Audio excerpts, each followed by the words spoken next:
Yo, what is going on, dudes? Hopefully everyone is doing okay, so welcome back to the channel. So guess what video we're doing today?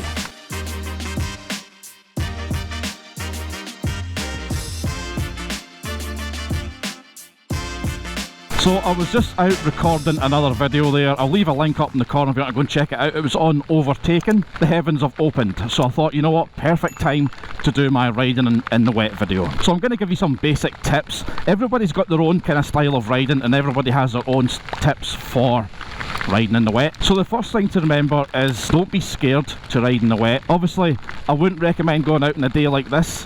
I didn't intend for this to happen. I was out recording and this happened. So I don't have any of my waterproof riding gear, which is an absolute pain. I'm a wee bit wet and there's hailstones, so it's good fun.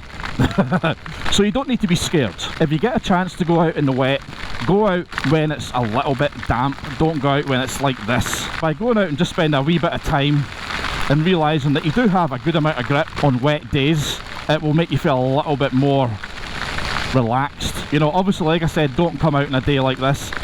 You know, let it rain and then wait for it to kind of dry up a wee bit so there's no big puddles and stuff. Now, I'm taking my time here. I'm only doing 40 because it is starting to flood.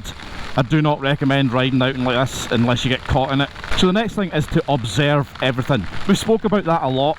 You know, observing everything is something that you should be doing regardless of the weather. But because it's wet, you need to be a bit more on point, making sure that, I mean, see the gap between me and the car in front? I mean, that's a massive gap. You don't really need that. But because of the current conditions, I'm not taking any chances. So make sure that you're observing everything. And that's the next thing, is the distance to the car in front of you.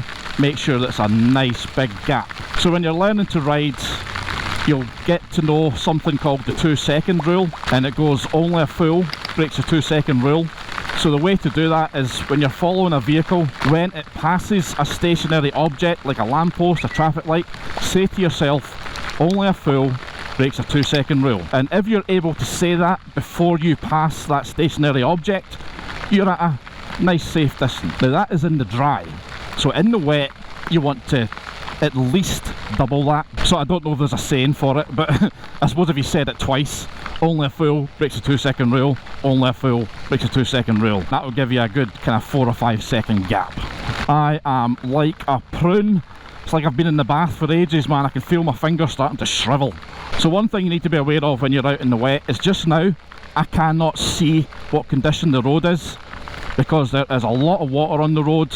And one thing you need to be aware of is things like potential potholes, all that sort of stuff, all the kind of road surface. So the next thing you need to think about is what is on the road. So when it's wet like that, it's going to get slippy. Not the road itself, but things like white lines, you know, road markings, drain covers, manhole covers, all that sort of stuff can get very, very slippy. So avoid that if you can.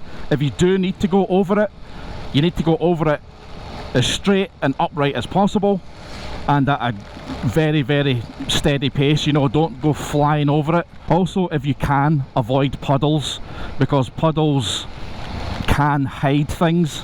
You know, a puddle can be over a pothole, it can be over a drain cover, it can be over many different things that could cause you to lose balance on the bike. And the one thing to remember is, especially at the first kind of 15-20 minutes after it started to rain, what you'll find is that the road will be a wee bit extra slippy in places. And the reason for that is because when it's dry, if there's any oil, dirt, grit on the road, that initial rainfall will mix with it and those areas will become a wee bit slippy.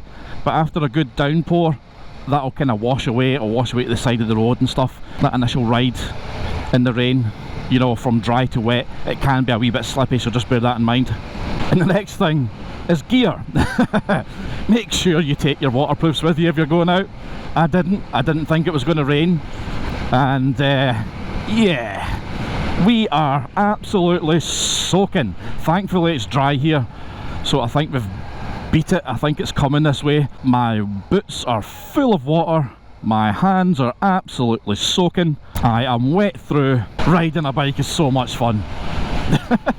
Make sure you've got waterproofs with you. You know, if you're going out and it might rain, just stick them in the bag. And if it does start to rain, what you could do is you could pull over, stick your wets on, just wait 10-15 minutes for that initial kind of slippy period to pass. So the next thing is something some people might think about it, some people might not, and it is tyres. When you go to get new tyres on your bike, what kind of tyres do you go for? So some people are only summer riders. They'll go out on their bike in spring, ride throughout the summer.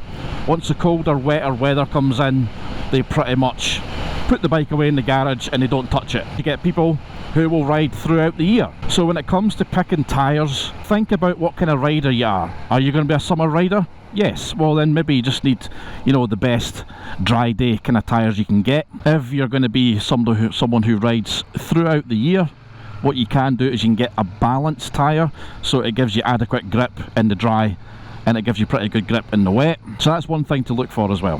And obviously things like hazards, we spoke about that. It's fine now, we're on a dry road now, but that big dirty black cloud is following us. So hazards, you know, potholes, smooth roads, you know, especially like new parts of road that have just been laid, they can be a bit slippy. See, like that, like the newer tar, they can be a wee bit slippy in the wet. So you also need to make sure that you're riding to the road conditions. You know, if you're riding on a 60 miles an hour road and you get caught in torrential rain, it doesn't mean you have to keep it up at 60 miles an hour. By just slowing down that wee bit, you can see everybody in the road, even the cars, were doing exactly the same thing. Because it's torrential rain, there's a lot of water on the road, but by just slowing down that power, managing everything just that bit better, you know, making sure that when you're hitting the brakes, you're doing it essentially double where you would normally do it, you know, because your braking distance is essentially doubled, you know, if not more. Oh my god, my left boot is actually full of water. Every time I change gear, it's sloshing about inside my boot. Oh my god, that's not a nice feeling. Yeah, the rain's coming your way, mate. You're gonna get soaked. You're gonna be like me in a minute. So manage your speed, you know, don't go crazy acceleration because you don't want any back wheels slipping or anything like that, you know. You don't want to be doing that sort of stuff. And like I said, if you do need to apply the brakes, that progressive braking really makes a difference. We spoke about that in the braking video. I'll leave a link up in the corner if you want to go and check it out, but we basically talk about how you should and shouldn't use the brakes on a bike. And progressive braking is an absolute must, especially on wet days. So rather than just cramming on the brakes, I mean, you can squeeze the lever fairly hard on a wet day, but you need to build up that pressure. You don't just want to go, you know, you don't want to do that. You want to use that progressive braking where it's nice and gentle to a gradual, nice tight squeeze. So just remember your braking distance is going to be doubled, potentially more. And then corners, you have to be very, very wary on corners, you know, because although the grip is there, like we said, you just don't know the condition of the road. You know, you don't know if there's any markings on the road. There could be massive water build up at the side of the road, you know, where you potentially might have to try and avoid it. You know, you've got to think about all this stuff. So by keeping that power down and keeping your speed down, it can help you manage and react to that stuff a lot easier.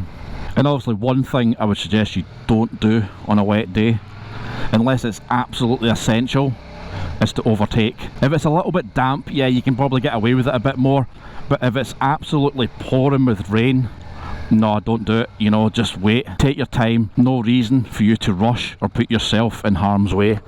One of the main things you need to remember when out riding in the wet is you have to take your time. Go out on a damp-ish day and just build up that confidence, because if you've never ridden the wet before and you're out on a bike just like we were there and we got caught in an absolute torrential rain downpour, if you've never ridden in the rain before, that is going to put you at a really uneasy disadvantage. You know, you're just going to be, oh my god, what do I do? You know, and that is not a good feeling to have when you're out on the bike. It's not a good place to be. So by having that experience beforehand, you can absolutely deal with a situation like that. So riding in the wet can actually be quite good fun, providing you've got the right kind of gear on. I fell victim to that because I didn't have my waterproofs with me, so it wasn't the most fun thing in the world. Plus I was getting pelted with hailstones, which was like pretty much taking a little BB gun and firing little BBs at you So yeah, that was nice. Oh my god, it's hailstones. Oh my god, it's like getting hit with a BB gun. Oh my god. So yeah, so make sure you've got the right kind of gear. Make sure that you take your time. There's absolutely no rush in the rain. There is no rush. Avoid overtaking if possible. Watch out for road conditions, watch out for big puddles, manholes, drains, white lines, you know, smooth parts of the road. You need to make sure that all that, you're taking note of it. If you see it, react to it. You know, go, okay, that is a potential hazard situation. What can I do? Okay, I can go around it. If you can't go around it, what do you do? Okay, I can't go around it. I need to cut off the power, go across it, go through it as smoothly and as upright as absolutely possible. Remember to keep that speed down. Remember that your braking distance is going to be severely affected. Don't go throwing the bike into corners like what you normally would on a dry day, because if you try and ride on a wet day like you do on a dry day, you're going to put yourself in a very, very uncomfortable position. Like we said at the start of the video, is don't be scared. Just relax. Know that you're going out in the wet. Know that things are going to be affected, and know that you're going to have to ride differently. You're going to have to completely change the way you ride, and then the more and more you ride in the wet, the more and more confident you get, and then the less and less it bothers you. And then just have fun, you know, as long as you've got the right gear, you're nice, warm, dry, you know the risks, you know how to adapt your riding, you will have a great time. But anyway dudes, hopefully you've enjoyed this video.